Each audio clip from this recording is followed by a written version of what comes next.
Welcome, one and all, to The Late Show. I'm your host, Stephen Colbert. Listen, I'm going to go ahead. Thank you very much. Folks, I'm going to go ahead and say it. Cancel culture has gone too far. You may have heard the news. Last week, we learned that The Late Show will be ending in May. And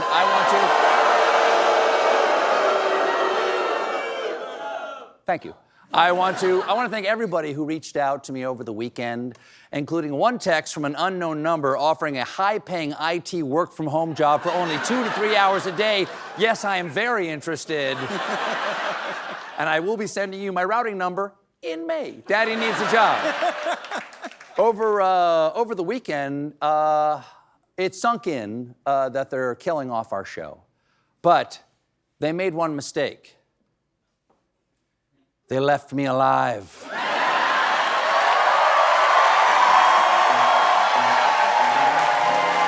just happened? What just happened? Did I black out?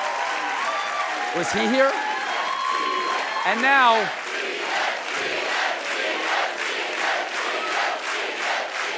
Thanks, everybody. And now for the next 10 months, the gloves are off. I can finally... Yeah. I can finally speak unvarnished truth to power and say what I really think about Donald Trump, starting right now.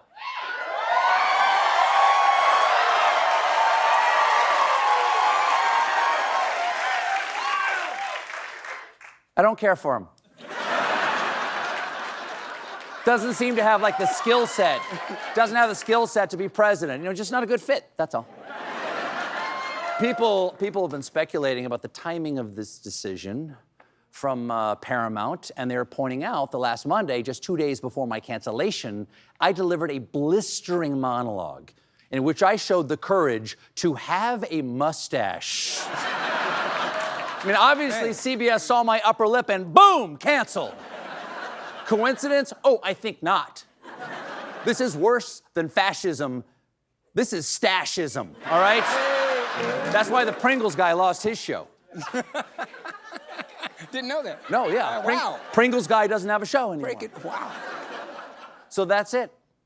I'm gone. Just like in May. But don't worry, this beautiful theater will live on as the historic Ed Sullivan Self-Storage. Put your old records where the Beatles performed. CBS, our network, CBS, who I want to reiterate have always been great partners, put out a statement saying very nice things about me and about the show, and thank you to them for that. They clarified that the cancellation was purely a financial decision. But how could it purely be a financial decision if The Late Show is #1 in ratings? A lot of folks,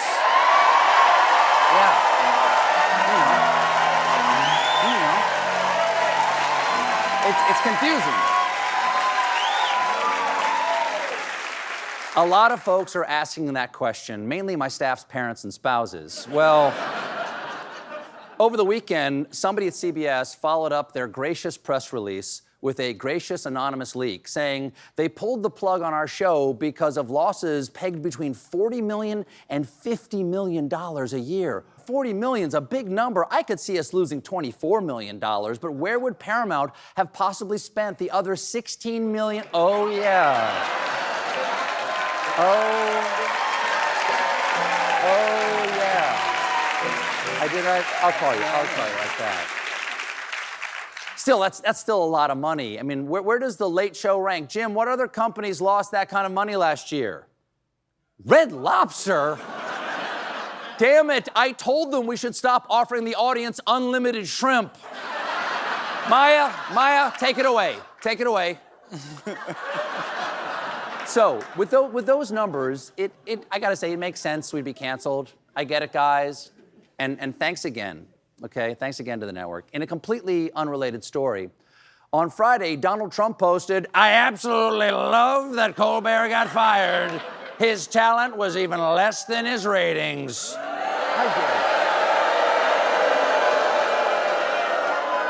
How dare you, sir? Would an untalented man be able to compose the following satirical witticism? go f yourself.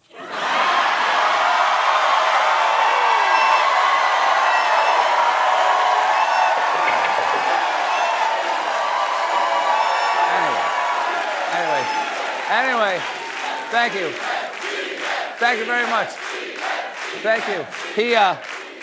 The president went on, I hear Jimmy Kimmel is next. Nope, no, absolutely not, Kimmel. I am the martyr, okay? Okay, there's only room for one on this cross, and I gotta tell you, the view is fantastic from up here. I can see your house. Look, I promise I'll have more to say about all this after the commercial break over there. Be sure to stick around for that. The only other story out there is kind of a small one. The president was buddies with a pedophile. On Friday, the Wall Street Journal dropped an absolute bombshell. They are reporting that in 2003, Trump sent a birthday letter to Jeffrey Epstein for his 50th birthday that was sexually suggestive. Yeah, it's the most inappropriate birthday gift since Carvel debuted Fudgy the Hung Like a Whale. Now, according to the Wall Street Journal, Trump's letter featured several lines of typewritten text framed by the outline of a naked woman, which appears to be hand-drawn with heavy marker. In the drawing, a pair of small arcs denotes the woman's breasts, and the future president's signature is a squiggly Donald below her waist, mimicking pubic hair. Do you know what that means? That means Donald Trump has drawn pubic hair on every executive order. That is not. Is that legal? Is that legal? Auto pen? Auto pube? What is that? That's terrible. Using your signature to signify pubic hair is not a behavior befitting a president, with the possible exception of President Bush. But that's it. As strange as it sounds. As strange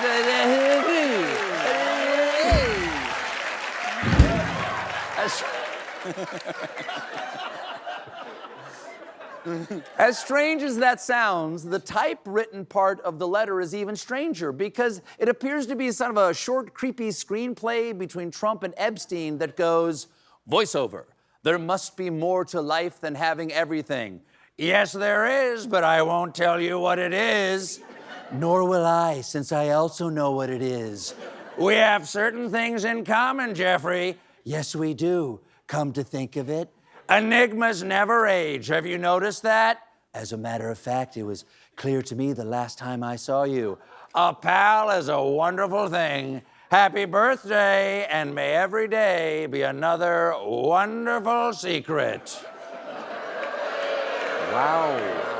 That is not only weird and creepy, that is pure absurdist dialogue. It reminds me of the end of Waiting for Godot. Well, shall we go? Yes, let's go. They sneak into a teen beauty pageant dressing room. Wow. Trump was big mad about this letter coming out, and he offered this ironclad excuse. This is not me. I never wrote a picture in my life. No, it's true, folks. Listen up. I never wrote a picture. I never painted a novel. I never baked a song, and my brain is not melting and pooling up around my swollen ankles. That's the cankles, technically, it's a cankle. It's a cankle. For the record, he has wrote a picture, many pictures. Here's one of the New York skyline. Here's the Empire State Building, and I believe his signature there at the bottom is also meant to suggest pubic hair. He's so mad. He's so mad that in response to the story, Trump is suing Rupert Murdoch for $10 billion. Good luck with that, Donald. You can't sue a dead man for defamation. I'm what? But what about my face and organs? Crikey.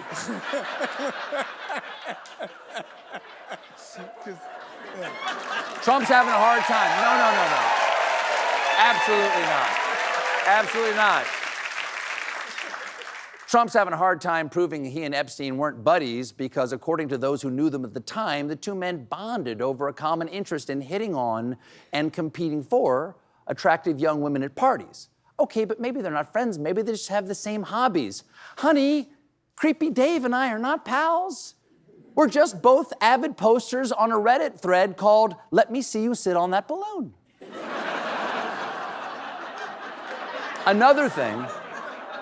Another thing that doesn't look great, in 1993, Trump reportedly hosted a party at Mar-a-Lago for young women in a so-called calendar girl competition, and Epstein was the only other guest.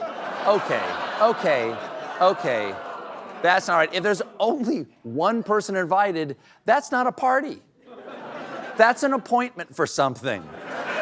There's a reason you don't say, "Hey, Dr. Chang just invited me to a pretty wild rager. There's gonna be drugs and butt stuff." It's a colonoscopy. I'm getting a colonoscopy. I gotta go upstairs and drink the stuff. We got a great show for you tonight. My guests are Sandra Oh and Dave Franco. And when we come back, I'll